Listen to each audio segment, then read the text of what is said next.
अब पुण्यात्माओं, ये परमेश्वर कबीर जी द्वारा दिया गया ये ज्ञान है, ये दास आपको व्याख्या कर रहा है और ये परमात्मा का बताया हुआ है। इस पर बहुत गहराई से सोचना, इसको केवल एक कथा मत समझना।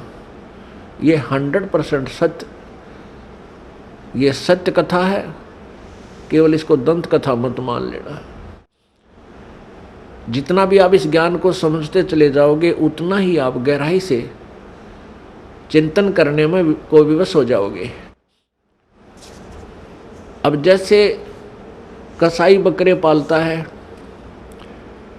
उन बकरों के लिए वो बहुत व्यवस्था करता है, उनको चारा चराता है, उनको पानी पिलाता है, गर्मी सर्दी से बचाता है, उसके ऊपर कोई छान डाल देता है, कोई शेड बनाता है।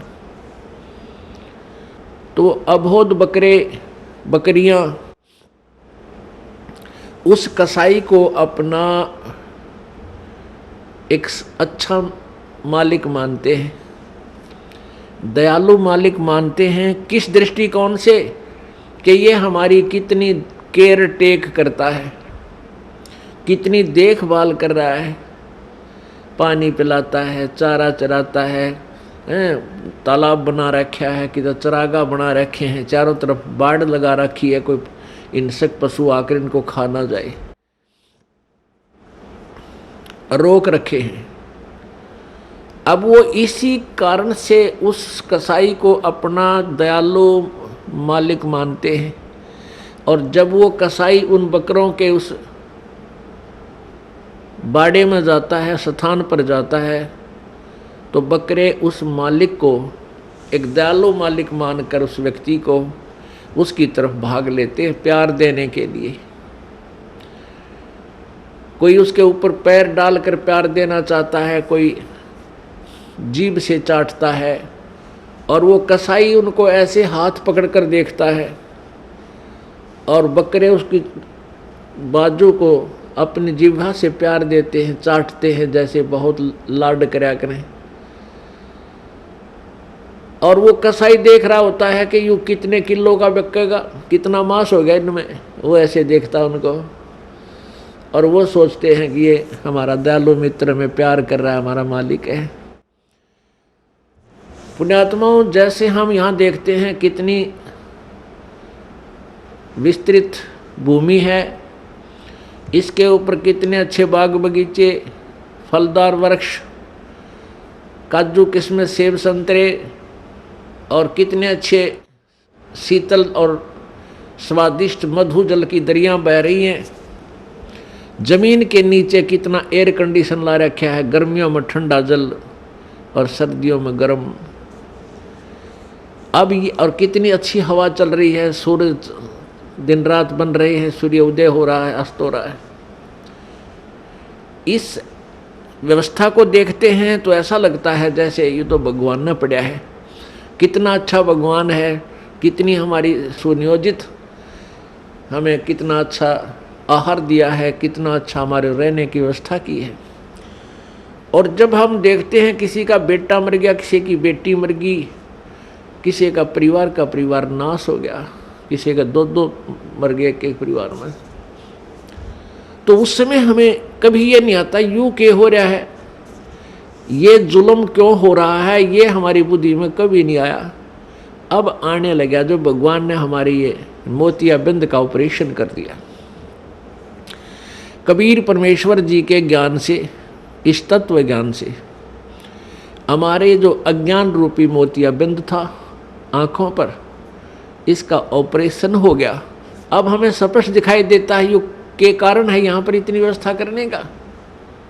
जैसे वो कसाई ने अपने स्वार्थवश कितना परिश्रम कर रखा है और किस प्रकार बकरों को रोक रखा है, और शाम के समय वो ना देखता, जब भी ऑर्डर आ जाता है 10 बकरे चाहिए, बकरी चाहिए, वो छांट के ले जाता, वो ना देखता किसकी माँ है, किसका बेटा, किसकी बेटी, एक परिवार के 2 हैं कि एक, वो तो डंडा लेकर और निकाल लेता 20-30 इकट्ठे ही चल, और जाते ही कटवा के अपने पैसे गिन लेता है।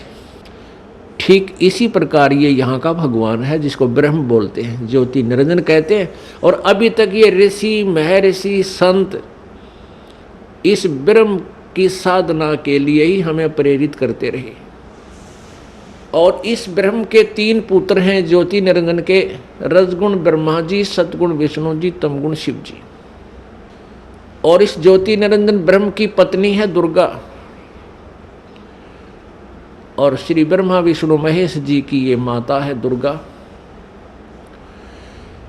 अब ये तीनों पुत्रों को इस काल ने हमारे को यहाँ बांधे रखने के लिए, कर्म आधार से यहाँ रोके रखने के लिए इनको इंचार्ज बना दिया। रजगुण युक्त ब्रह्मा जी को, सतगुण युक्त विष्णु जी को और तमगुण युक्त शिव जी को कर दिया। रजगुण ब्रह्मा, सतगुण विष्णु, तमगुण शिव जी बना दिए, उत्पन्न कर दिए। ये तीनों गुण युक्त है। रजगुण ब्रह्मा है, सतगुण विष्णु, तमगुण शिव जी। अब इस एक ब्रह्मांड में 3 लोकों के ऊपर, एक पृथ्वी लोक, एक ऊपर स्वर्ग लोक और नीचे एक पाताल लोक, इन 3 लोकों पर एक एक विभाग के मंत्री बना दिया इनको। इन तीनों मंत्रियों की तीनों लोकों पर अपने विभाग के आधार से तीनों की पावर काम करती है, शक्ति काम करती है। श्री ब्रह्मा जी के इस रजोगुण के प्रभाव से सभी प्राणी संतान उत्पत्ति करते हैं, जीव के बस की बात नहीं। और श्री विष्णु जी सतगुण, अब सतगुण के प्रभाव से हमारा एक दूसरे में मोह ममता, संपत्ति में मोह, पति पत्नी का आपस में लगाव, बच्चों में ममता, भाई बहन का प्यार, ये इतना जबरदस्त है कि हम इनसे दूर नहीं हो सकते, चाहे कितना जोर लगा लें। और तीसरा तमोगुण है, जरा सी बात पर लट्ठम लट्ठा एक दूसरे ने मार डालें, कत्लेआम कर दें। ये भगवान शिव जी के अंदर सतोगुण है, उसका प्रभाव से हम ऐसा यहाँ सब कर रहे हैं। अब जैसे एक मकान में 3 कक्ष हैं या 4 कक्ष हैं, और रसोई के अंदर छौंक लगा मिर्चों का। रसोई के अंदर तो वो मूल वस्तु है, मिर्च है, छौंक है, और उसका निराकार शक्ति ने जाकर अन्य कक्षों में बैठे व्यक्तियों को भी प्रभावित कर दिया और उनको भी छींकें आने लग गई। उनके बस की बात नहीं उन छींकों ने वह रोक दे। तो इसी प्रकार पुण्यात्माओं, परमात्मा कबीर देव ने, कबीर साहब ने इस यथार्थ ज्ञान को हमें समझाया कि ये ऊपर तीनों भगवान रजगुण ब्रह्मा, सतगुण विष्णु, तमगुण शिव जी की अलग अलग राजधानियां हैं, अलग अलग लोक हैं।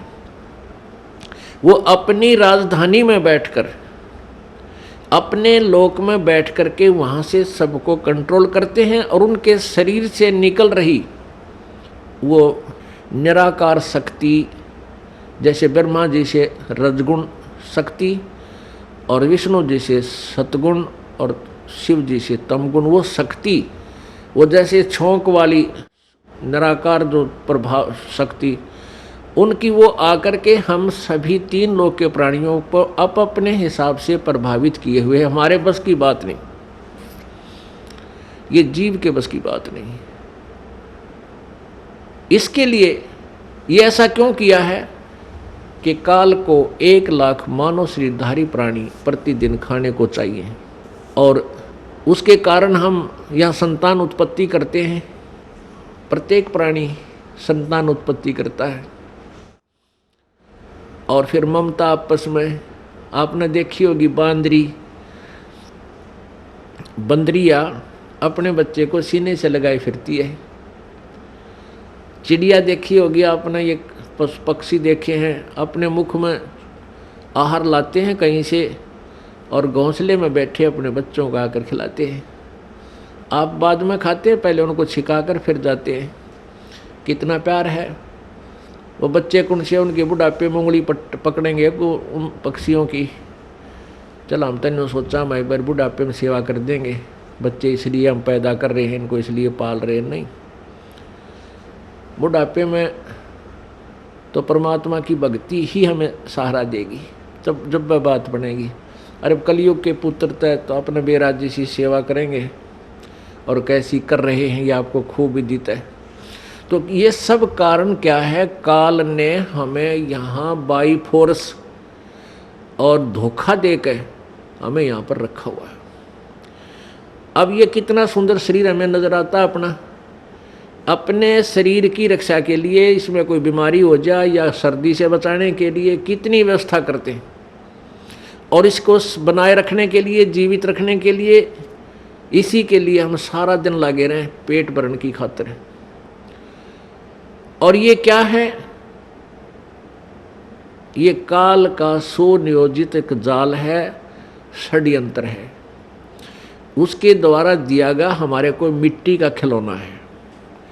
बेटा और बेटी ये मिट्टी के खिलौने बनाकर हमारे को दे दिए और हम इनको अपना इन्हीं में उलझे हुए हैं। कल को पुत्र की मृत्यु हो जाती है, अपने हाथों फूंक आते हैं, राख बन जाती है, उसकी शकल सूरत भी पहचान में नहीं आती है, कौन था कहाँ गया। तो ये धोखा नहीं तो क्या है। ठीक है, पुत्र ना मरे, हम खुश रहते हैं, लेकिन ये हो रहा है, सबको मालूम है। पुत्री मर जाती है, पत्नी मर जाती है, पति मर जाता है, माता पिता की मृत्यु होती है, कहाँ गए, वो राख बन जाती है। तो ये कैसा हमारे साथ धोखा किया इसने।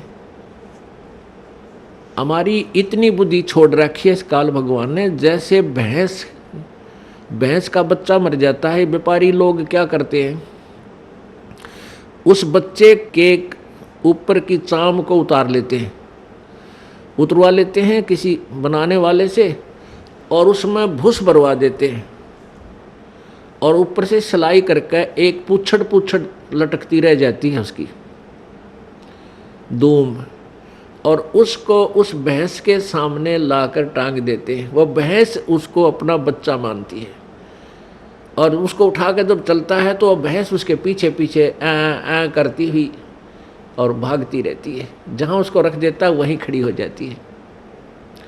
अब उसको ये नहीं पता इसमें क्या है, ये तेरा बच्चा नहीं है। इतनी बुद्धि हम सबकी यहाँ काल भगवान ने छोड़ रखी है, और हम इन नकली साजबाज को, इस अपनी कार और कोठियों को, पुत्र पुत्रियों को, बेटा बेटियों को, और पति पत्नी को, माता पिता को, हम ओरिजिनल मान के इनमें इतना लगाव बना बैठते हैं। पुण्यात्माओं, कहने का भाव ये है कि पहले हमने इस काल के इस षड्यंत्र को समझना होगा। फिर षड्यंत्र समझ में आने के बाद फिर क्या है कि जैसे यहाँ कोई भी आपका बेटा है, बेटी है, माता है, पिता, बहन, भाई है, ये सभी अपने हैं। चाहे कोई रिश्तेदार है या बाहर वैसे कोई प्राणी है, दूर देश का है, गांव का है, कोई भी प्राणी है, ये सब अपने ही हैं। हम एक पिता की संतान हैं। अब हम यहाँ काल के जाल में फंस गए, और यहाँ की जो मर्यादा, यहाँ की व्यवस्था, यहाँ का नियम कानून ऐसा है, तो फिर हमने अपने बच्चों को, भाइयों को, बहनों को, मित्रों को, जो भी हमारे संपर्क में आवे, उनको सबसे बड़ा उनका उपकार ये है कि उनको इस काल के जाल से परिचित करावें। और फिर आपके बेटे हैं, बेटी हैं, आपके भाई हैं, बहन हैं, माता पिता हैं, इनकी हमने सेवा करनी है। इनका जैसे भी हमारा इनको रोल है, इनके प्रति जो कर्तव्य है, वो हमने भगवान से डर कर उसको पूरा भी करना है, क्योंकि ये सभी परमात्मा के बच्चे हैं और यहाँ सभी दुखी हैं। अब जैसे माता पिता जो बूढ़े हो जाते हैं, असहाय हो जाते हैं, अब उनकी सेवा करना आपका परम कर्तव्य बना है, क्योंकि माता पिता जब बच्चा या बेटा या बेटी उत्पन्न होती है, बेटी उत्पन्न होती है, उसका तो उद्देश्य पता होता है, ये तो पराई होनी है, उसको भी प्यार से पालता है, अपने सीने से लगा कर। ऐसा नहीं, क्योंकि उसको ये मालूम है कि हमें भी कोई ऐसे पाल कर एक बेटी देगा, और उसका मुख्य उद्देश्य बेटे के ऊपर रहता है कि बेटा बड़ा होगा, पुत्रवधू आवेगी, और हम बूढ़े हो जाएंगे, हमें हमारी सेवा करेंगे, हैं, हमें बैठों को खाना देंगे, उंगली पकड़ कर इधर उधर हमें ले जाया करेंगे। तो इस उद्देश्य से वो बच्चों की परवरिश करता है, इस उमंग से रात देखता ना दिन देखता, तो जब वो बूढ़े हो जाते हैं तो वो डिज़र्व करते हैं आपसे वो सेवा, और आप वो कर नहीं पाते। क्यों नहीं कर पाते? क्योंकि आपको ये नहीं मालूम कि हम यहाँ भयंकर जाल में फंसे हुए हैं, और परमात्मा ने जो हमें यहाँ कर्तव्य दिया है उसको ना निभाकर भी हम दोषी बन रहे हैं, पाप के भागी बन रहे हैं, और काल तो हमसे पाप करवाता रहता है ताकि ये मेरे जाल में फंसे रहें। तो हमने परमात्मा के विधान से परिचित होकर इन सब नातों का जो भी आपकी भूमिका है, जो भी आपका रोल दिया है, उसको निभाना है।